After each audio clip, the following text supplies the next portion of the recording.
mulai saja ya. Sebelum kita mulai, mari kita berdoa terlebih dahulu ya. Saya pimpin dalam doa. Amin. Tuhan Yesus, yang sungguh malam ini kami datang pada firman-Mu. Tuhan Yesus, bahwa kami, Tuhan, buka mata kami, bahwa kami berpaling ke dalam Roh, sehingga apa yang kami baca boleh menjadi suplai dan nutrisi bagi kehidupan kami. Terima kasih Tuhan. Kita mulai dari garis besar ya. Kita kan sudah masuk ke Matius pasal 20 ya. Ayat 17 sampai 34. Matius itu bicara mengenai Kristus sebagai Raja yang lama. Nah, di pasal 20 nanti kita ada di masih di bagian penolakan terhadap raja ya. Di sini bicara mengenai proses bagaimana dia ditolak. Di ayat 20 itu ada di ya 20 ada di sini ya. Yang poin ketiga. Ya, ini ya masih di bawah pahala kerajaannya. Untuk mendapatkan pahala kerajaan, ya pertama-tama perlu satu pengalaman menuju ke Yerusalem. Itu apa? Untuk disalibkan, akhirnya bangkit. Nah, di ini juga bicara mengenai tahta kerajaan dan cawan salib. Penyembuhan dua orang buta, dan yang terakhir ya, sambutan hangat. Ya. Oh, ini nggak ada ya, cuma sampai pasal 20. Kita mulai saja ya. Matius pasal 20 ayat 17 sampai 34. Kita sama-sama baca poinnya yang enggak, yang huruf merahnya. Di jalan menuju Yerusalem. A. Merupakan kali ketiga penyaliban dan kebangkitannya. Urutannya masih belum ya. Ini urutannya ya sesuai yang dicat aja ya. Oke. 17 enggak, kita bahasnya satu orang 2 ayat saja ya. 17 ketika Yesus akan pergi ke Yerusalem, ia memanggil ke-12 muridnya tersendiri dan berkata kepada mereka di tengah jalan, sekarang kita pergi ke Yerusalem, dan anak manusia akan diserahkan kepada imam-imam, kepala dan ahli Taurat, dan mereka akan menjatuhi dia hukuman mati. Mereka akan menyerahkan dia kepada bangsa-bangsa yang tidak mengenal Allah, supaya ia diolok-olokkan, disesat dan disalibkan. Dan pada hari ketiga ia akan dibangkitkan. Tahta kerajaan dan cawan salib. Kemudian datanglah ibu, anak-anak Zebedeus serta anak-anaknya itu kepada Yesus, lalu sujud di hadapannya untuk meminta sesuatu kepadanya. Kata Yesus, apa yang kau kehendaki? Jawabnya, berilah perintah supaya kedua anakku ini boleh duduk kelak di dalam kerajaanmu, yang seorang di sebelah kananmu dan yang seorang lagi di sebelah kirimu. Tetapi Yesus menjawab katanya, kamu tidak tahu apa yang kamu minta. Dapatkah kamu meminum cawan yang harus kuminum? Kata mereka kepadanya, kami dapat. Yesus berkata kepada mereka, cawanku memang akan kamu minum, tetapi hal duduk di sebelah kananku atau di sebelah kiriku, aku tidak berhak memberikannya, itu akan diberikan kepada orang-orang bagi siapa Bapakku telah menyediakannya. Mendengar itu, marahlah ke-10 murid yang lain kepada kedua saudara itu. Tapi Yesus memanggil mereka lalu berkata, kamu tahu bahwa pemerintah bangsa-bangsa memerintah rakyatnya dengan tangan besi, dan pembesar-pembesar menjalankan kuasanya dengan keras atas mereka. Jadilah demikian di antara kamu. Barang siapa yang ingin menjadi besar di antara kamu, hendaklah ia menjadi pelayanmu. Dan barang siapa ingin menjadi terkemuka di antara kamu, hendaklah ia menjadi hambamu. Sama seperti anak manusia datang bukan untuk dilayani, melainkan untuk melayani dan untuk memberikan nyawanya menjadi tebusan bagi banyak orang. Penyembuhan 2 orang buta. Ketika Yesus dan murid-muridnya keluar dari Yeriko, orang-orang banyak berbondong-bondong mengikuti dia. Ada 2 orang buta yang duduk di pinggir jalan mendengar bahwa Yesus lewat. Lalu mereka berseru, "Tuhan, Anak Daud, kasihanilah kami." Tetapi orang banyak itu menegur mereka supaya mereka diam, namun mereka makin keras berseru, katanya, "Tuhan, Anak Daud, kasihanilah kami."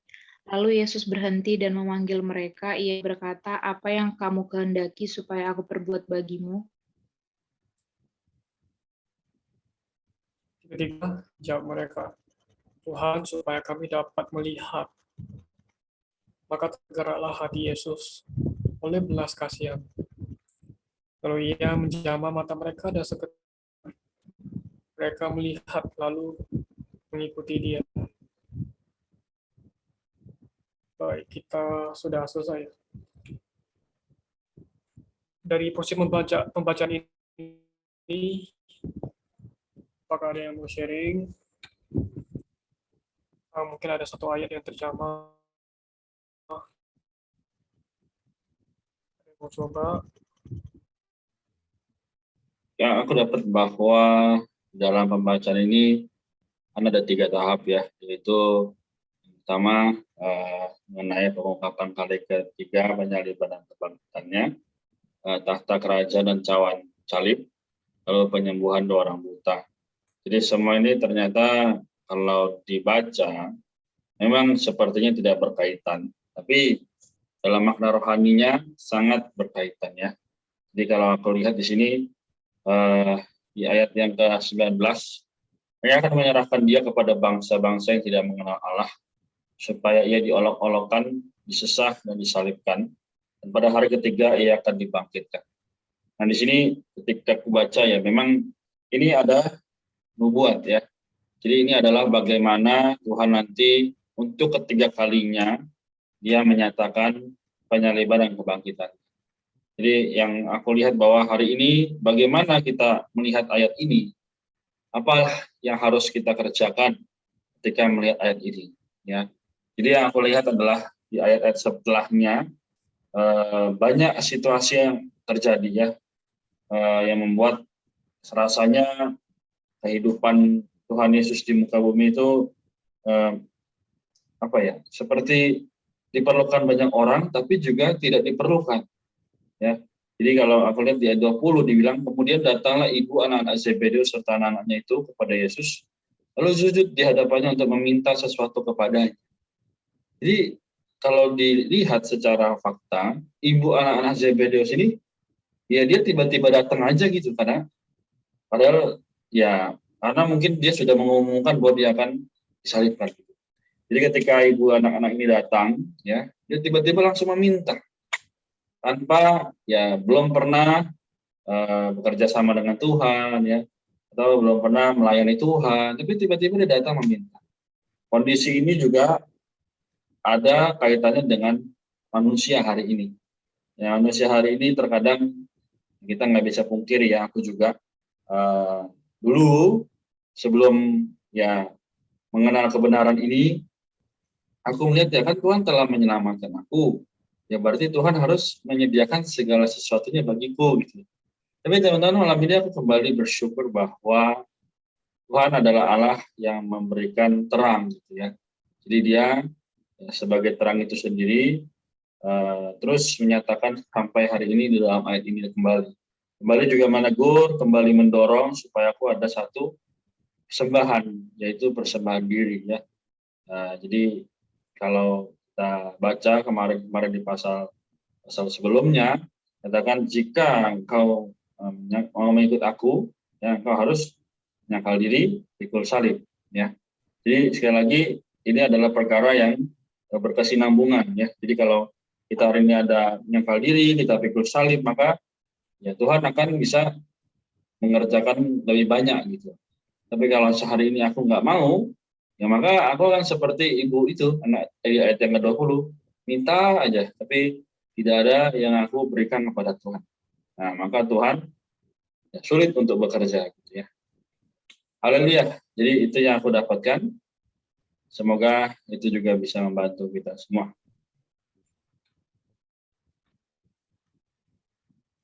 Amen. Thank you Kak Renat. Apakah ada lagi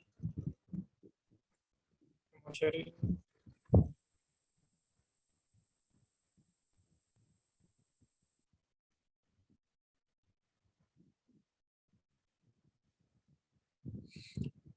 Oke, kalau nggak ada aku coba ya sharing sedikit yang mengenai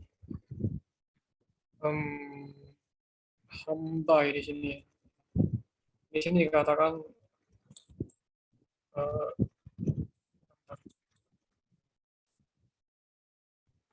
mengenai tahta ya, sorry di sini ya. Nah, di ayat 26 sama 27 kan mengatakan, barang siapa ini menjadi besar di antara kamu, hendaklah ia menjadi pelayanmu. Dan barang siapa ini menjadi terkemuka di antara kamu, hendaklah ia menjadi hambamu. Nah, di sini dikatakan ayat 28, karena manusia datang bukan untuk dilayani, melainkan untuk melayani dan untuk memberikan nyawanya sebagai tebusan bagi banyak orang. Nah, jadi di sini kan bicara mengenai raja ya kitab ini ya. Yesus sebagai raja. Nah, aku kembali apresiasi Tuhan sih. Walaupun dia raja, tapi dia mau datang untuk melayani. Nah, di sini tepat yang memang mengatakan bahwa justru orang yang menjadi pelayan adalah dia yang besar gitu. Ini berbeda dengan orang dunia pada umumnya ya. Ya orang yang besar bisa dilayani, bukan kebalikannya. Tapi apa yang dibicarakan ini benar-benar berbeda dengan konsep kita secara manusiawi ya. Di sini mengatakan yang besar itu harusnya ya menjadi pelayan. Ya, jadi kalau mau eh, menjadi terkemuka ya harus yang menjadi hamba gitu, harus melayani, bukan untuk dilayani. Jadi ini kembali mengingatkan aku bahwa aku perlu terus menjadi orang yang terus melayani, untuk merendahkan diri untuk melayani sama seperti Tuhan. Walaupun dia raja, tapi dia mau datang melayani. Barulah dia bisa diangkat oleh Allah menjadi Tuhan atas kita semua gitu. Oke, ada lagi?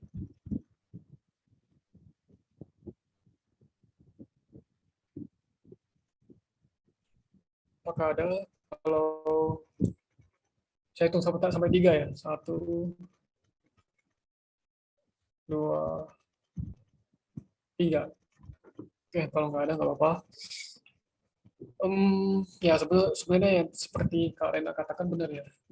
Apa yang kita baca ini sebenarnya nyambung dari 3A, B, C, dan D, E, B, C ya, yaitu nyambung semua.